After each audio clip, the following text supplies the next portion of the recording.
So now let me introduce you to our second panel, Silvina, Liz, Catherine, and Fabricia. Led by Fabricia, who is not only General Manager of Consumers and Devices at Microsoft Latin America, but also Diversity and Inclusion Champion.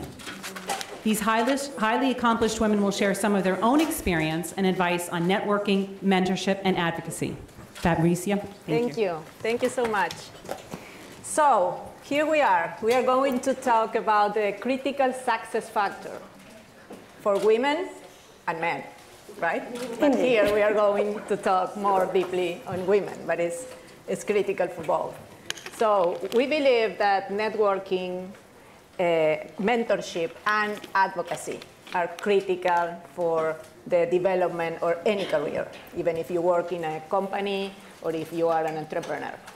So we are going to focus on that. I would like first, just if you can shortly introduce yourselves, who you are, where are you coming from, and then we can move to the dialogue. Hi, I'm Liz Oates. I'm Vice President of Finance and Strategy at Celebrity Cruises. Our parent company is Royal Caribbean, and I also lead the Women's Employee Resource Group at Royal Caribbean. And my name is Silvina Moschini, but in Twitter you can find me as Miss_Internet. I'm a technology entrepreneur and a founder of two platforms, one called Yandiki, in which we help creative talent from around the world find job opportunities.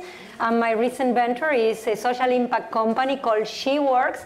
And our goal is to bring professional women into the workforce, back into the workforce by changing the way the work is done, by allowing remote work and helping them find their dream jobs and spend time with the people that they love the most.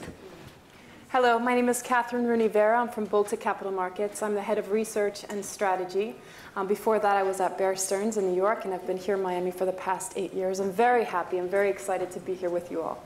Okay, excellent. Thank you very much. So we have been talking in the previous panel about mentorship and the importance of how to have a mentor and how to have mentees.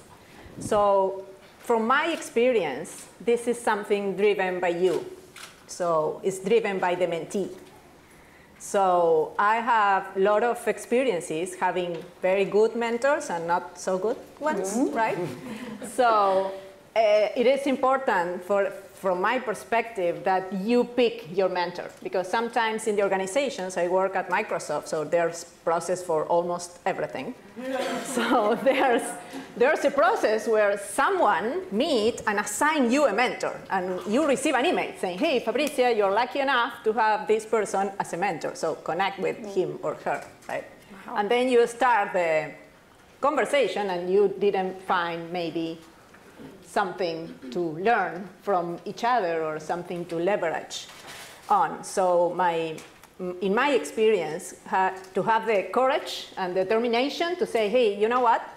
Maybe I need to find another mentor. It is very important. And then driving this mentorship relationship, you driving it. So you schedule the meetings, you ask the questions you need to ask, you ask for the sponsorship if you need some sponsorship. So from my perspective, this has been a learning. At the beginning, I just approach mentorship as, okay, here I am, you tell me. And this is something that I didn't get a lot of learnings and a lot of benefits. So then I changed, and I can tell you that the experience has been much, much better. So I would like to hear from you if you have some experience in your career about mentorship and how to deal with that. Silvina, you want to start? Yes, of course, gladly. Well, I think mentors are entrepreneur's best secret weapon. It's a critical person not only to guide you and give you answers and orientations on the things that you don't know, but also to open networks, to be your sponsors. So in the entrepreneurial world, it's much more developed because there are network of mentors and there are organizations like, for example, Endeavor, which is an organization that accelerates high-impact entrepreneurs here in Miami and globally that I'm part of, that have them very, very well structured.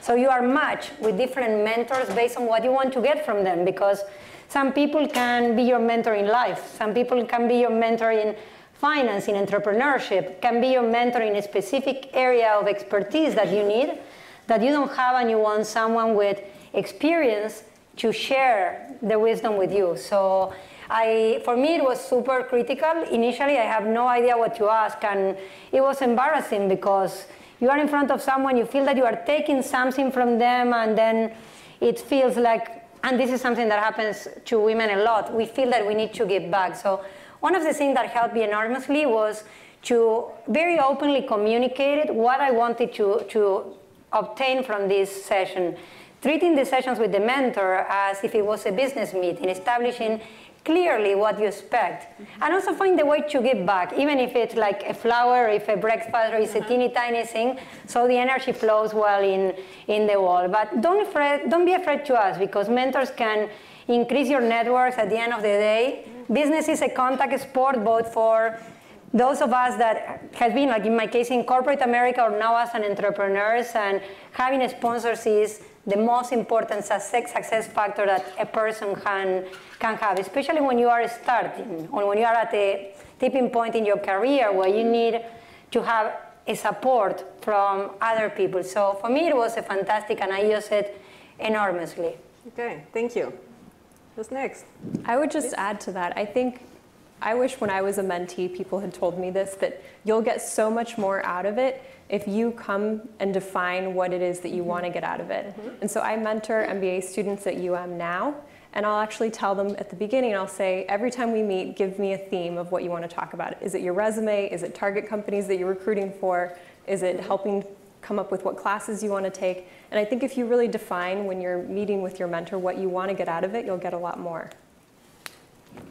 Catherine? Well, this is an interesting panel because we come from different perspectives. It sounds like for you at Microsoft and at the larger corporations, there's structured mentorship programs. So the perspective that I'm going to give you is one in which your position doesn't have that, or your company doesn't have that person that says, okay, this is going to be your mentor, or this is who you're going to be matched up with, which is really a luxury, very nice.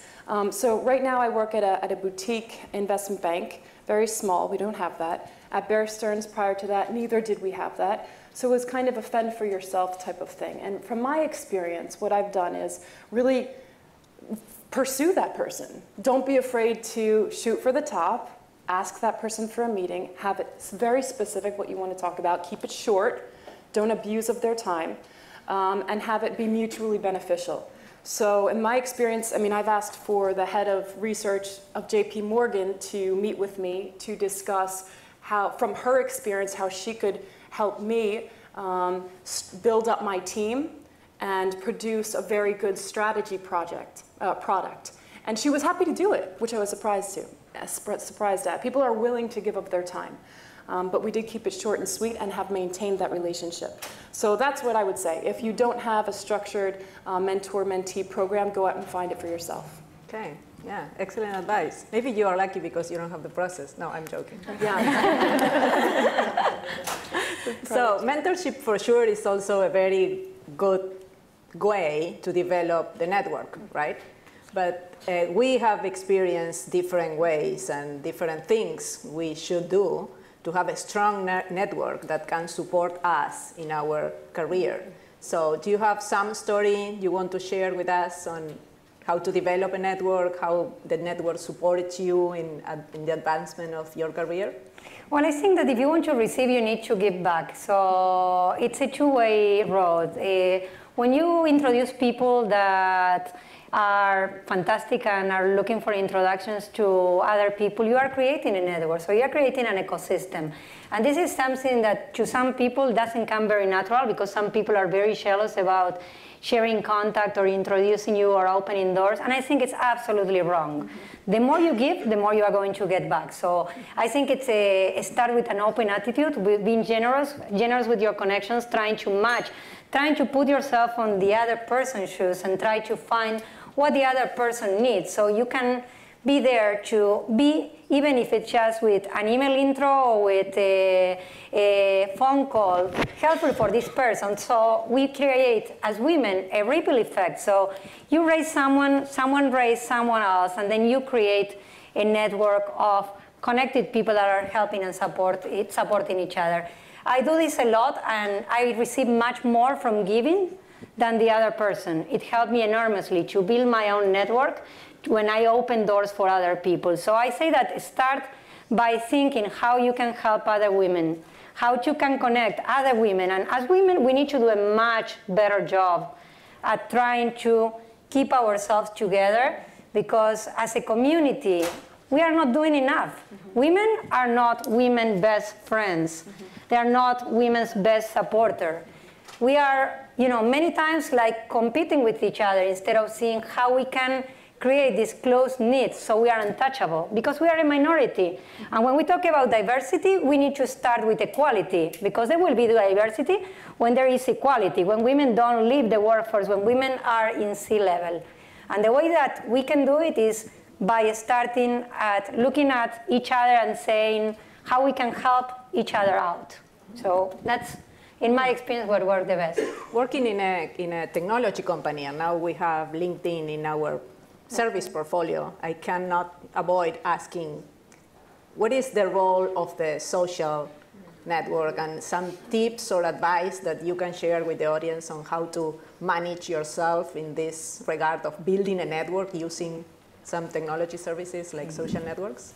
No, if you have some examples, or I can talk for hours, but I'm very chatty, so I don't want to.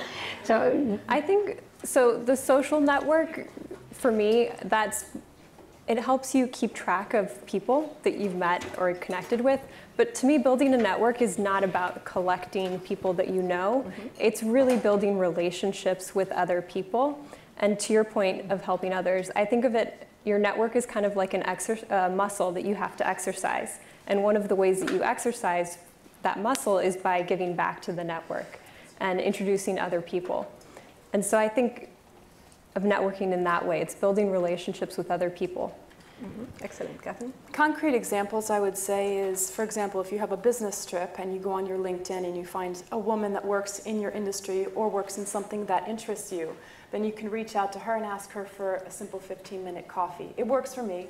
Whenever I go to New York for business, I will pack my schedule with meetings. And they're mutually beneficial in the sense that I give investment ideas and they give me investment ideas, and then we talk about strategies as women, which is what really interests me the most. How do you do it? And it's the famous work-life balance, but there's also that strategic office at the home, or how do you deal with the fact that you're the only woman in the boardroom, or you're the only woman partner, or you're the only woman on the entire speaker panel. I mean, a lot of us have had these experiences, and it's very useful and very helpful to sit with another woman and to kind of get ideas. And both of you mutually benefit. So that's what I would say. That's what I use it for. So if there's a person on LinkedIn that I find interesting and I think has a rich background, and we can exchange ideas, 9 times out of 10 they say yes.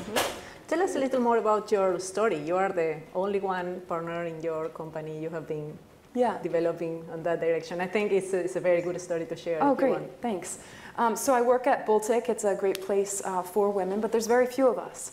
So I've been there for the past 8 years. In fact, our industry, I work in investment services. So I work at an investment bank previous to this as well. And there are very few women in this industry. So it's not something that's unusual. But I'm very proud of the fact that I am the only woman partner at the firm. So that gives me a seat at the table. And I think it's easy for us women, and I'm sure I'm not the only one, to be shy at times. But what I do is power through it, right? When you have fear, just kind of power through it. Vencer la pena, like you say in Spanish, like push through the shyness and speak loudly. So I do speak loudly.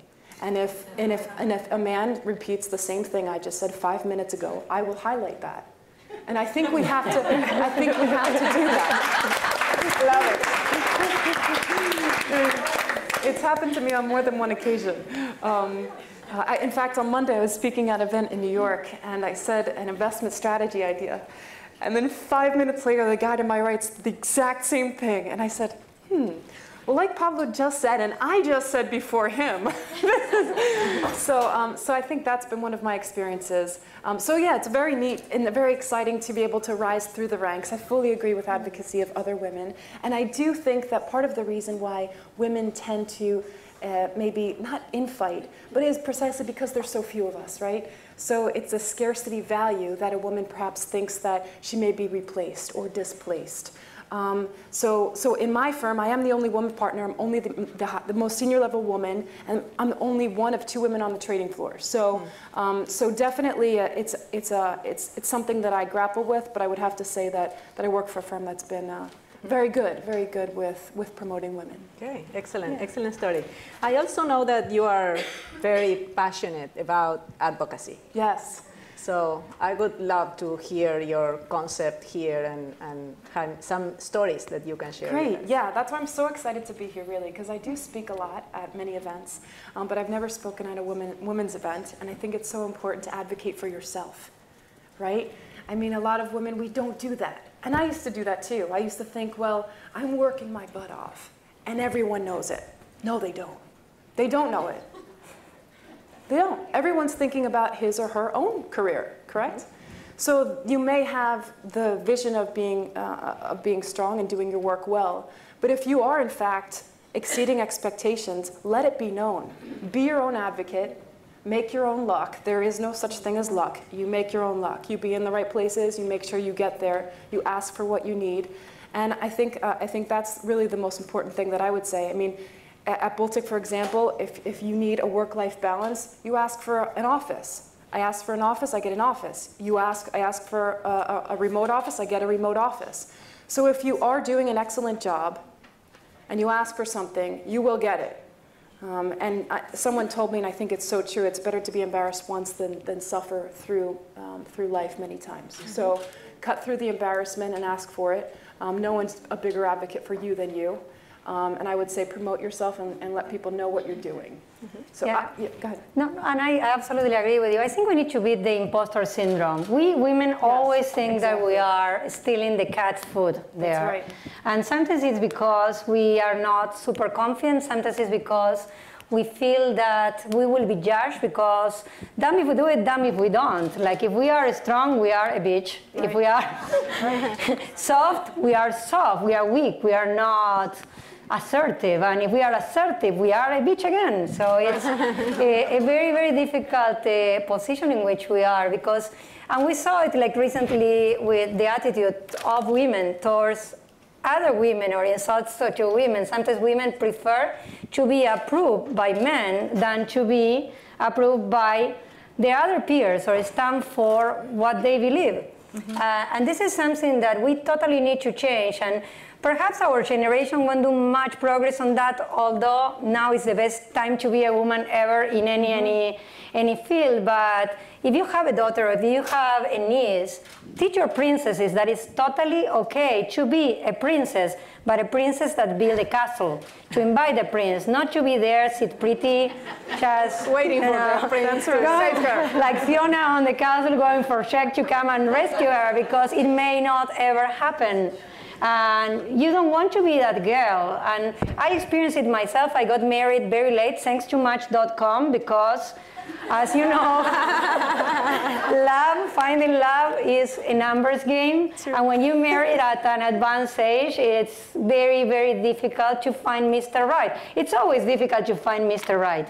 But when you know what you want and you don't what you don't want, and you come as a threat to other fellows, it's increasingly difficult. It's just more chances of getting hit by a meteorite than to find Mr. Right when you marry at 35. So I think it's very, very important that we educate our princesses to be a strong woman, to be passionate, to be compassionate, to be opinionated, because being opinionated is a great thing. It means that you have something in your brains and you are not afraid to tell. Yeah. So that's one of the things that it comes to me as when I see young people, especially I love to mentor young women entrepreneurs, because I've been there and it feels, as Catherine said, like I'm sure that you all experience, it feels very, very lonely. Yeah. And if we don't support each other and we don't teach the future generation that is totally right to choose coding over a doll, to do whatever you want and to say what you want, because if the other person doesn't like it, that's his problem, not ours. Right. At the end of the day, no one's opinion is much more important than the opinion that we have about ourselves. So don't feel that you have to be complacent. Just see life through your eyes and do what you want. And don't be afraid, because the other person, if they don't have the same idea of what it's supposed to be, what you are doing, their opinion is not more important than the opinion that you have about yourself. So I think it helped me. It took me a lot of time. Most beautiful thing about reaching 40 is that you don't give a damn about anything else. Thank you. I would add to that, don't let the statistics limit you or what you think is possible. Because you mentioned earlier how women sometimes feel like they have to compete against one another because of the statistics. But that shouldn't be the case. I think everything is open to us and available to us, and so I would reject the queen bee syndrome and embrace helping others and thinking differently and advocating for yourself and also advocating for others. And I was thinking about this yesterday, and I talked